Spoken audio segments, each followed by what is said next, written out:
Bismillahirrahmanirrahim. Itu baru sampai ke Aqsa, titik makanin qarib untuk hisab. Dihisab di Aqsa, hisabnya juga beda-beda.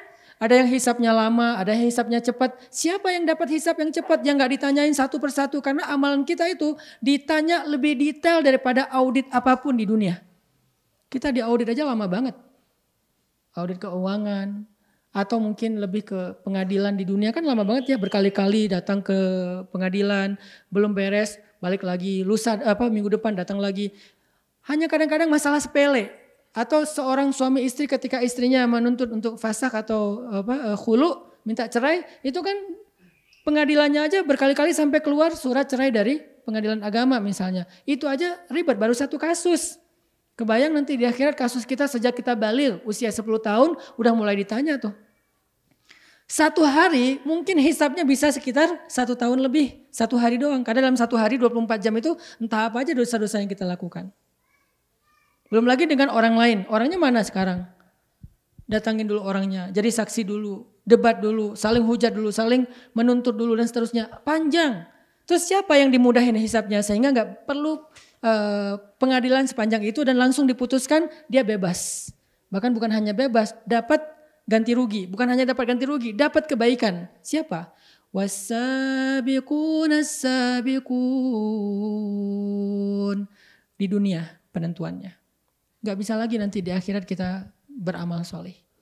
Di dunia sekarang. Begitu dengar hayya 'alas shalah.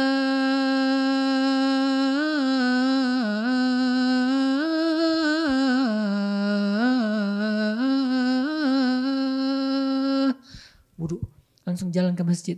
Was-sabiqun as-sabiqun. Ingin mendapatkan di awal waktu bersama imam shaf pertama. Nanti urutan masuk surganya seperti urutan shaf. Shaf 1, shaf 2, shaf 3 dan seterusnya. Itu sangat menentukan. Enggak sekali 2 kali. Mana yang paling dawam. Makanya enggak bisa kita jangan menghakimi orang lain. Wah saya tahu sekarang siapa yang bakalan paling telat masuk ke surga. Tuh lihat yang istiqomah di belakang tiang. Asal sholat pasti di belakang tiang. Belum tentu. Artinya kita juga kan belum tentu sampai akhir hayat kita bisa kayak gitu kan. Makanya yang dawam dalam kondisi was-sabiquna fid dunya itu yang nanti akan menentukan fahumus sabiquna fil akhirah. Sekarang kita baca beberapa kisah bagaimana sahabat berlomba-lomba dalam kebaikan. Makanya Nabi mengatakan khairun nas qarni tsummal ladzina yalunahum tsummal ladzina yalunahum. Sebaik-baik manusia atau generasi adalah generasi aku. Kenapa? Generasi sahabat itu disebut sebagai khairul qurun atau khairun nas, sebaik-baik manusia, sebaik-baik generasi. Karena merekalah yang paling bergairah dan semangat dalam musabaqah fil a'malis sholihah. Berlomba-lomba dalam amal-amal soleh. Mereka yang paling baik. Nanti kita akan tahu gimana semangat mereka. Sekarang pertanyaannya kita mau gak niru dan mengikuti teladan mereka. Sehingga kita insya Allah juga menyusul mereka dalam berlomba-lomba untuk masuk surga Allah. Misalnya perlombaan para sahabat, ini ada contohnya adalah dalam berinfak di jalan Allah.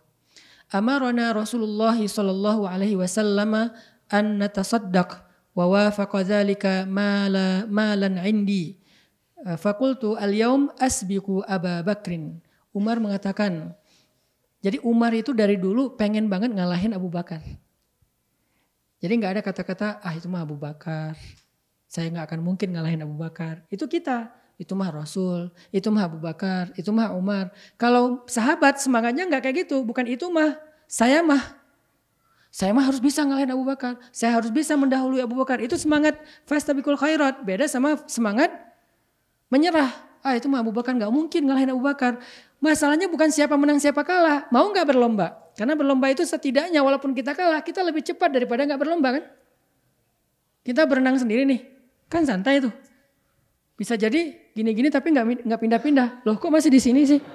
Karena nggak berlomba. Saking santainya nih. Begitu datang teman kita kan pengen nunjukin gue udah lama loh belajar berenang kan gitu ya. Wah walaupun heboh gitu kan. Setidaknya lebih heboh daripada sendiri. Mudah-mudahan lebih cepat daripada ketika kita sendiri. Jadi jangan berputus asa duluan, kayaknya nggak mungkin ngalahin Abu Bakar. Bukan itu intinya. Semangat berlomba itulah yang membuat kita lebih baik daripada kita sendiri. Umar mengatakan, saya ingin banget mengalahkan Abu Bakar. Sehingga ketika suatu hari amarona Rasulullah menyuruh kami untuk bersedekah, maka aku merasa udah siap nih, aku punya harta, setengah dari hartaku akan aku sedekahkan di jalan dakwah. Terus Umar mengatakan dalam hatinya membatin, al-yaum asbiku Abu Bakar. Hari ini aku akan mengalahkan Abu Bakar. Kemudian faji'tu binisfi mali, maka Umar bilang aku datang membawa setengah dari hartaku. Faqala li Rasulullah berkata kepadaku, ma abqaita li ahlika ya Umar, apa yang engkau simpan untuk keluargamu hai Umar?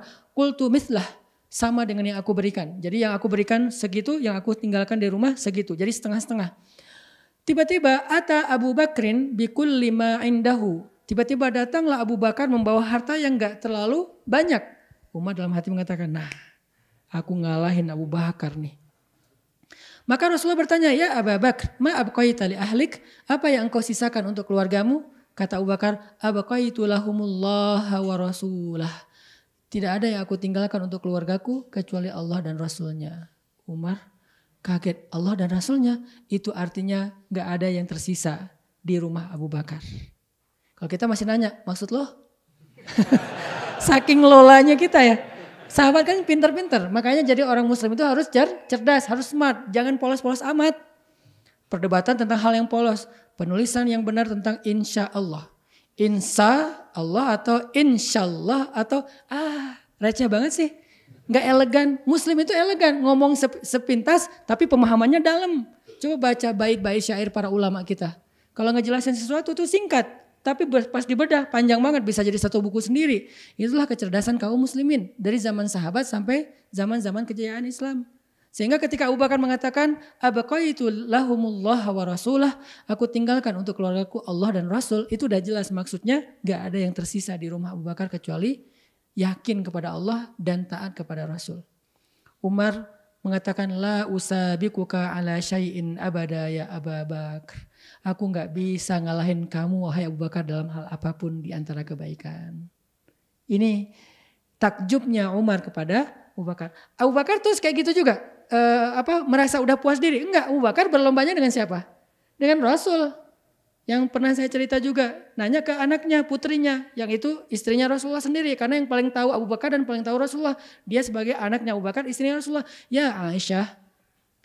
Wahai anakku Aisyah. Kamu kan bisa ngebandingin amalan Rasulullah sama amalan ayah nih. Kira-kira ada amalan Rasulullah apa yang ayah belum lakuin?